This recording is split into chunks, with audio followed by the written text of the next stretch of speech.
एक लगातार बड़े खुलासे हो रहे हैं। अब सनसनीखेज खुलासा हुआ है जहां पीड़िता के घर रह रही थी संदिग्ध महिला और 16 सितंबर से परिवार में वो मौजूद थी, उनके बीच मौजूद थी। महिला जबलपुर की रहने वाली बताई जा रही है और संदिग्ध महिला एजेंसियों के निशाने पर, और जब से इस मामले की जांच शुरू हुई वो फरार हो गई, लापता हो गई।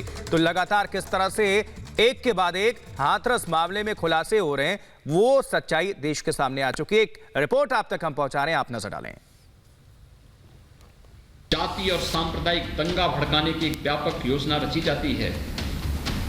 इन चेहरों को पहचानो तो।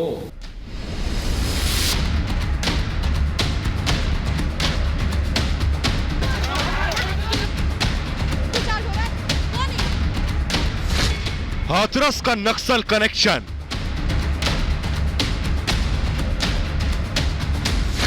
पीड़िता के घर में थी संदिग्ध महिला।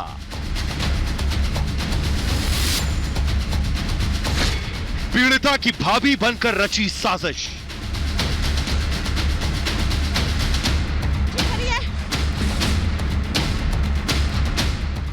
हाथरस केस में बड़ा खुलासा हुआ है।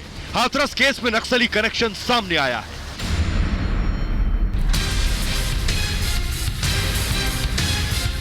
खुफिया सूत्रों से मिली जानकारी के मुताबिक पीड़िता के घर में भाभी बनकर रह रही एक संदिग्ध महिला का नक्सल कनेक्शन सामने आया है, जो पीड़ित परिवार और उसके समुदाय के लोगों को भड़का रही थी और हिंसा कराने की कोशिश कर रही थी। इस खुलासे के बाद यूपी सरकार के कान खड़े हो गए हैं। जानकारी के मुताबिक यह महिला घटना के 2 दिन बाद यानी 16 सितंबर को ही गांव में आ गई थी और पीड़ित परिवार को गाइड कर रही थी, उनसे अपने मनमाफिक बयान दिलवा रही थी और परिवार का रिश्तेदार बताकर खुद मीडिया में बयान भी दिए थे। दरअसल इसके पीछे उसकी मंशा बड़े पैमाने पर हिंसा कराने की थी और उसे राजनीतिक दलों से भी गुपचुप समर्थन मिला हुआ था। जब प्रदेश अपने कामगार श्रमिकों और समाज के विकास को कोरोना कालखंड में तीव्रता के साथ आगे बढ़ाने का कार्य करता है, तब उत्तर प्रदेश में व्यापक जाति और सांप्रदायिक दंगा भड़काने की एक व्यापक योजना रची जाती है। इन चेहरों को पहचानो तो।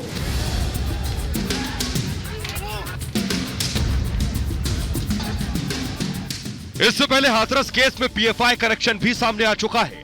जांच एजेंसियां हाथरस कांड के बहाने सांप्रदायिक हिंसा भड़काने में एक वेबसाइट की भूमिका खंगाल रही हैं। आरोप है कि जस्टिस फॉर हाथरस नाम से बनी इस वेबसाइट पर जाति संबंधी हिंसा को भड़काने के लिए हाथरस से जुड़ी फर्जी सूचनाएं दी गई।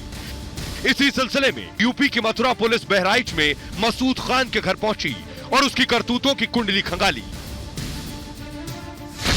मसूद खान बहराइच के जरवल का रहने वाला है।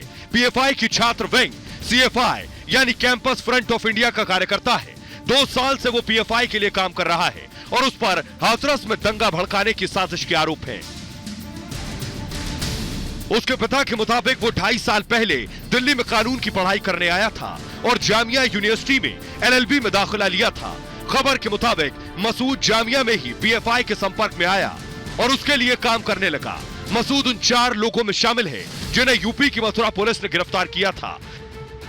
इन 4 के ताल्लुक पीएफआई से हैं। इनमें गिरफ्तार किए गए आरोपियों में बहराइच के मसूद खान के अलावा मुजफ्फरनगर का अतीक, रामपुर का आलम और केरल के मल्लपुरम का सिद्दीकी भी शामिल है। इस संगठन का काम ही समाज में नफरत फैलाना और सांप्रदायिक हिंसा को बढ़ावा देना है। Bureau report, Republic Bharat.